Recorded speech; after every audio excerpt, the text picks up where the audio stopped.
Welcome, Schmelcom. I'm Winnie. This is Winnie on screen.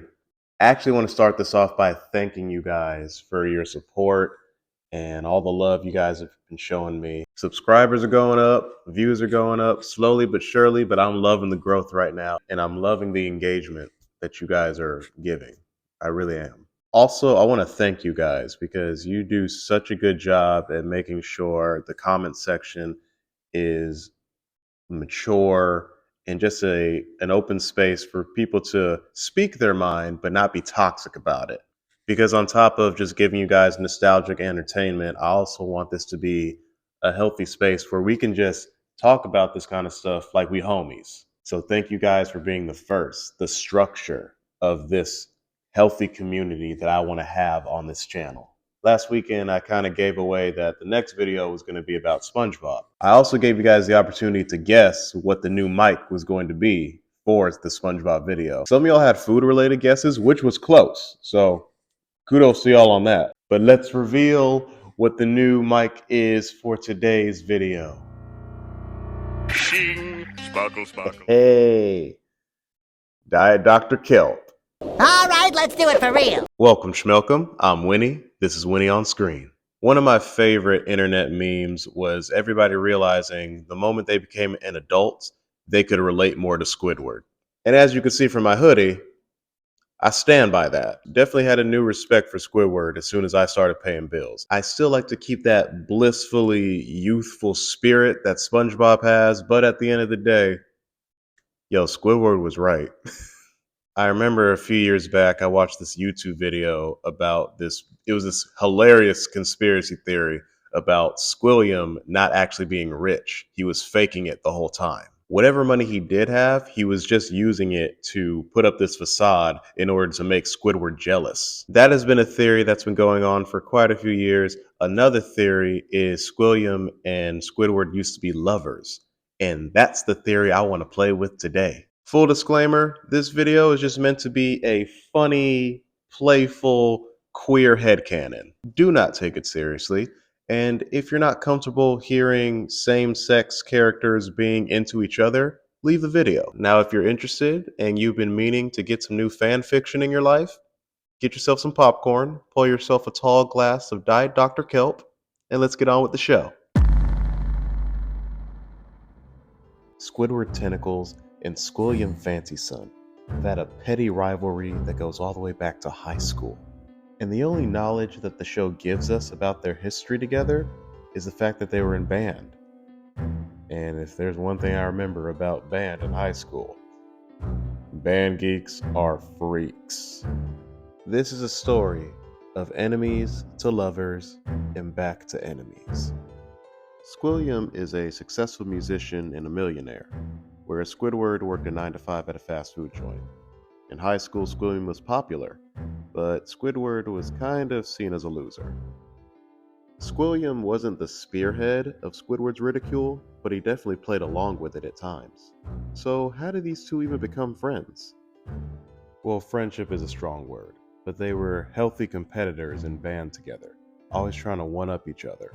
Squilliam would always end up winning, and Squidward would just be passive-aggressive about it, but they would always keep it in the music. Squilliam's confidence wasn't the way it is today. He was actually very insecure about his unibrow. As an adult, he made it his symbol of wealth, but high school was very different. However, Squidward never wanted to take it there. In fact, when they were a lot younger, Squidward actually stood up for Squilliam in front of some of his classmates and told him to back off, leave his unibrow alone. This definitely awoken something in Squilliam, but Squidward was there to remind him what time it is. We are still rivals. You are the Sasuke to my Naruto. Ha! Gay! Acts of kindness aside, they continued to challenge each other. One day, Squilliam decided to approach Squidward a lot differently. Instead of the usual trash talking, which was pretty easy, Squilliam offered to have lunch with him so they could talk. Squilliam opens up about how he was thankful that Squidward stood up for him about his unibrow, and he wanted to apologize for all the light bullying that he's done to him lately. Squidward had a natural shocking reaction to this because, well, this is the longest anyone's ever spoken to him, and it's the nicest, and it's coming from Squilliam. questions really started running through Squidward's mind. Why did it have to take Squilliam to experience an ounce of Squidward's misery for them to talk like this to each other? But Squidward decided to use this opportunity to speak his mind as well. While expressing his frustration with Squilliam, he spills the truth at how jealous he was that it was so natural for Squilliam to be loved. And then Squilliam countered that by saying he was jealous of Squidward's tenacity and his will to keep moving forward, knowing that nobody really cares about him like that.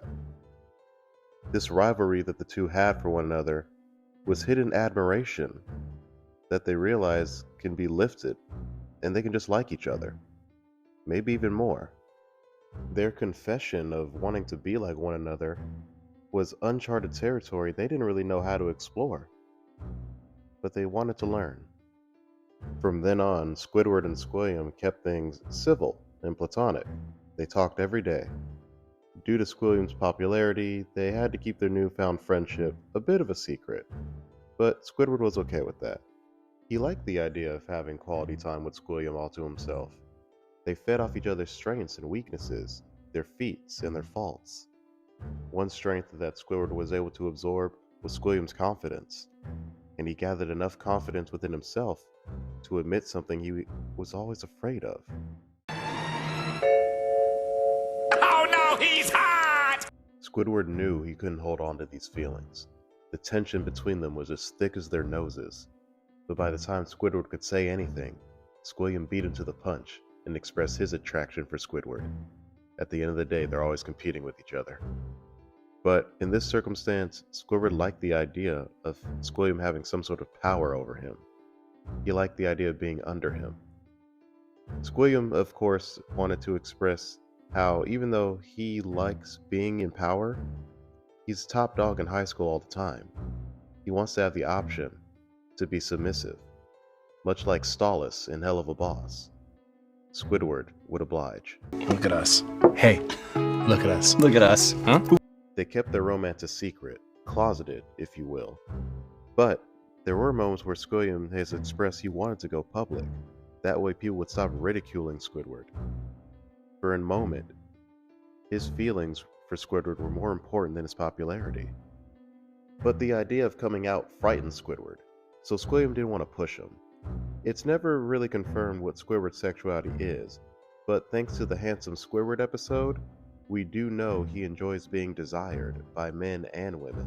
They decide to bend the corner on that page and come back to it later, because something bigger was happening.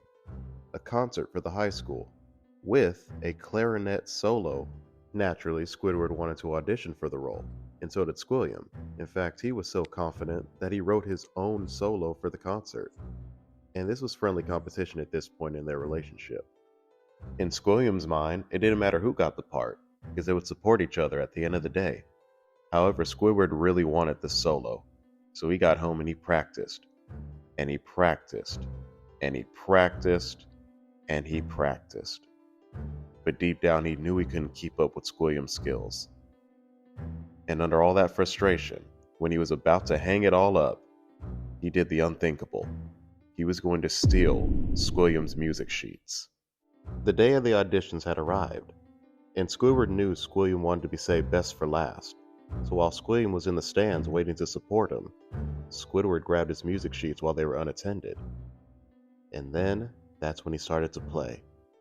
And as he was performing Squilliam's song, he recognized every note, every measure, and he felt so betrayed. Squidward basked in all of the glory he was getting from the audience and from the music director. And all Squilliam could say was, Congratulations! Nah, I'm playing. He exposed him. He copied my whole flow! Word for word, bar for bar! Everyone was in disbelief that Squidward would go this far and stoop so low, and they already thought he was a loser. Squilliam was absolutely heartbroken because while he was willing to put his popularity to the side, Squidward's desire to be famous was in the front seat. It's kind of like with Josh and Mindy from Drake and Josh. Josh's jealousy for always coming second after Mindy in competitions jeopardized their relationship more than once. The romance, the special privacy that Squidward and Squilliam had together, was gone, and it died with Squidward's hopes and dreams to be popular and important. Squilliam put his popularity back in the forefront, and he bullied Squidward harder than ever before, because now it was out of revenge. And he bullied him through band, graduation, college, and even adulthood. He made sure Squidward knew for every second of his life that I have it better, that I could do everything you desired and failed to do. That's right. I'm living your dreams, Squidward. Well, I'll just let you get back to the service industry now. This level of pettiness should have been channeled into therapy, but what do I know? I'm not rich. Deep down, they still cared about each other, but the only way they could express it is through these childish, time-consuming adversarial competitions to one-up each other and prove whose life was better ever since that heartbreak. Because they didn't want to try to light that candle again. The pain was just way too much. As for their sexualities, Squilliam had enough status to be open about it and it not really mattering. As for Squidward, he kept it to himself for some reason. As of lately, we have seen what happens when celebrities think they can just do whatever they want when they got some money. And we've seen money turn them into very ugly people. Money's not actual therapy. Tell them. You got a classic case of hurt people, and he's got 6 figures? It's a recipe for disaster. Personally, I would just save up to book a therapist and, get a cat. But that's just me. Thank you guys so much for watching. Thank you for listening. This was my first storyteller type video, so let me know what you thought about it. I don't know how I was able to get through all that with a straight face, pun intended. But anyways, I'm Winnie. This is Winnie on Screen. Thanks for tuning in so we can tune out.